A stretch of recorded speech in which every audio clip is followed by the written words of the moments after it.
Hey guys, how's it going? So it's been a little while since I did a commentary style video, and I was browsing TikTok the other day. I'm personally not a TikToker, but every once in a while I check out what people are doing on the platform, especially people in the pagan and the witchy community, because WitchTok especially is such a sensation on TikTok. So many people are using the hashtag, creating videos. So I thought it'd be kind of fun to pull up a few WitchTok videos with you guys, watch them and review them perhaps. See what people are saying and doing on the platform. So that's what we're going to be doing today. Now, this isn't necessarily my normal style of video content, but I did make a witchy TikTok video, gosh, a couple months ago, and you guys seem to really enjoy it. So this is in that similar vein. So let's get started with our first one here. Let's see what she has to say. Gosh, babe, look at this pretty rock I got today. Oh, look at them. They're so adorable. Yes, it was great seeing you. Love and light. Oh, babe, don't worry. I cleaned it. Yeah, my parents' cat killed it and I found it and it's fucking cool. Oh, it's just wasps and my cat's toenails. Hey, when you go to the grocery store, can you pick up more red pepper flakes and chili powder? Okay, so who's fucking with you at work? Oh, yeah, I don't think they're gonna fuck with you anymore. Yeah, no, I take karma into my own hands. Don't fuck with a witch. So that one's kind of funny and a little accurate to, I think, many witches and how they kind of started their journey and then where they end up. Because I think a lot of people's first introduction to witchcraft tends to be a bit more Wicca focused and new agey, which is very heavy on the crystals, very heavy on the like light and love and like the concept of never do baneful magic, only do light magic. But as people progress through their witchy education and start looking at some kind of historical sources or, spells from different eras, start to realize, historical witchcraft is quite a bit different than the light and love style of witchcraft, which is really popular today. So I think that's kind of amusing that she brings that perspective in. And of course, that doesn't mean that you can't be a love and light witch. By all means, you do you. But there is such a huge spectrum of witchcraft. And at least historically, people did not shy away from things like baneful magic or curses or using animal bones in their craft and just kind of tons of wild stuff like that.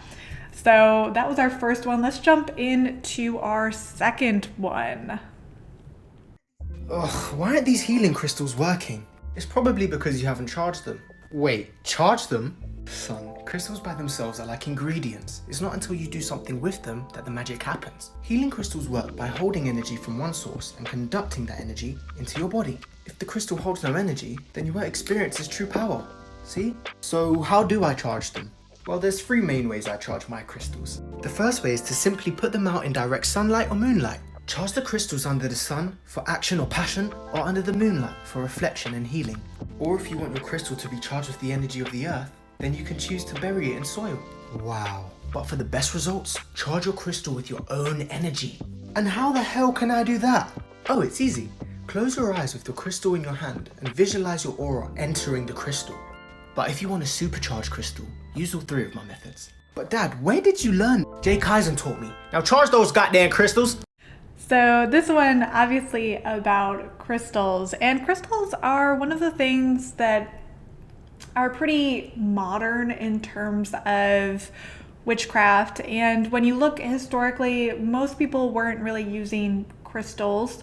Some people did use meteorite, which is pretty cool. You actually find like ritual daggers made out of meteorite in several different cultures. But for the most part, crystals is kind of a newer phenomenon in the witch world. Back in the day, people mostly used herbs and bones, and they might use some stones, but more so generic stones, because obviously it was a lot trickier to get your hands on some rose quartz, for example, back in the day. But that definitely doesn't mean you can't incorporate crystals into your practice now. And crystals are really easy to access nowadays. And like he mentions, there are different ways to charge your crystals. There's a lot of kind of differing opinions on the concept of charging crystals. He mentions a few great ways to do that, like charging through moonlight or just using your own energy, which are, of course, great ways to charge crystals. Though there's also a line of thinking that the crystals themselves already have some type of inherent energy, especially if you practice a more animistic style of faith, then you might believe that each crystal already contains its kind of own spirit. So you don't even necessarily need to charge them, but if you do, maybe it's just kind of enhancing that natural power. So let's see our next one.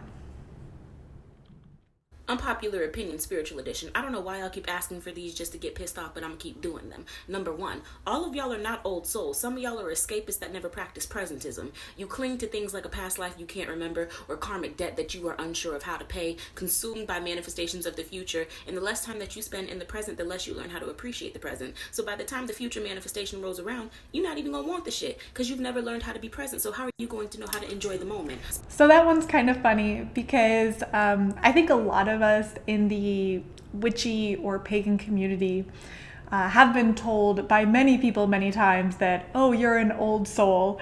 And that's kind of a nebulous phrase. I don't really know what that means. I've definitely been told I'm an old soul before, but like she says, I still try and live in the present and enjoy it as much as possible. Specifically, number two, all of y'all don't hear ringing in your ears as a sign from your spirit guide. Some of y'all got tinnitus and need to see a doctor. Yes, it used to be rare for previous generations, not the 3 consecutive ones that grew up listening to their music on full blast with earplugs in. That's a good point too. A lot of people are, trying to find signs that either deities or spirit guides are talking to them.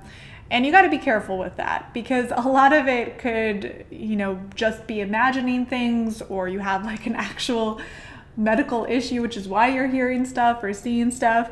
So you have to be very cautious with that kind of thing. And last but not least, there's 8 billion people on this planet. All of y'all do not have the same 6 spirit guides. Really, Persephone and her captor Hades? The Archangel Gabriel and Lucifer? No. Go ahead, explain. That's when I see a lot too, where a lot of people just have the same spirit guides. And the whole concept of spirit guides itself really varies depending on what tradition you work with. Not all witchcraft traditions have spirit guides or even the concept of spirit guides. It's almost more of a new agey concept. Yes, people worked with their ancestors and the power of their ancestors, and maybe in that way viewed them kind of as spirit guides. But the idea of like certain deities being your spirit guides, that's a little kind of different from the way people historically interacted with deity. So she definitely brings up a few good points there. Next one. What was our place? I found it first. I made the jokes you tell to her when she's with you. Do you get deja vu when she's with you? So this one's just kind of funny to me because so many people that I've talked to about past life regression, I would say almost like 90% of people have said that, oh, I did a past life regression and it turns out one of my past lives, I was in ancient Egypt. There's definitely this kind of Egypt obsession when it comes to past lives. And I'm not quite sure yet on my personal beliefs around past lives, if that's really a thing or not.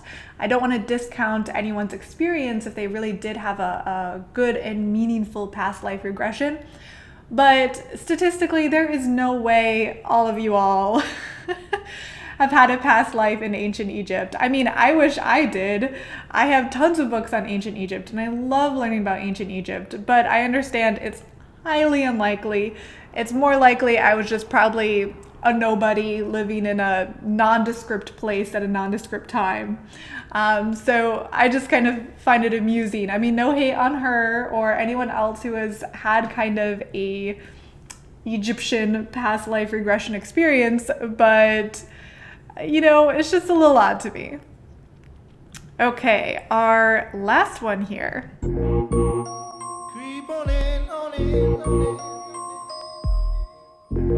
Okay, so this girl is gonna try and make the incense smoke run straight up. Let's see how successful she is.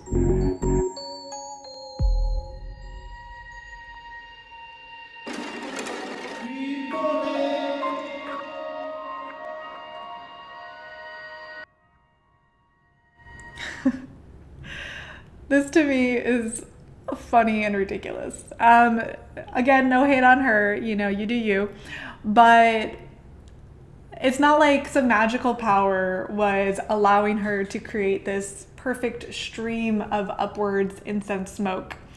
When you light incense and you sit still and you don't breathe, and you can see she wasn't breathing during that, then of course it's going to run straight up. And then the minute you move your head or breathe like she does, that connection is broken and then it gets kind of wobbly again. So that's just straight physics. There's nothing really witchy about that. So it's kind of annoying when people mislead, you know, others about the abilities of witchcraft, which, don't get me wrong, witchcraft can produce some significant results, but being able to control the flow of your own incense smoke, I don't quite think that's one of the things you can control. But let me know your thoughts on these videos. Do you have a favorite WitchTok video? Definitely, you know, link below if there's anyone you like to follow on TikTok. I'll check them out. Let me know if you enjoy these kind of commentary style videos. I do them every once in a while. And again, I don't mean to throw shade at anyone. I just find it kind of very fascinating, almost from an anthropological perspective, how young people especially are getting interested in witchcraft and learning about it and trying different things with it, both positively and negatively. So it's just fun to observe from time to time. So thank you guys so much for watching, and I'll see you later. Bye.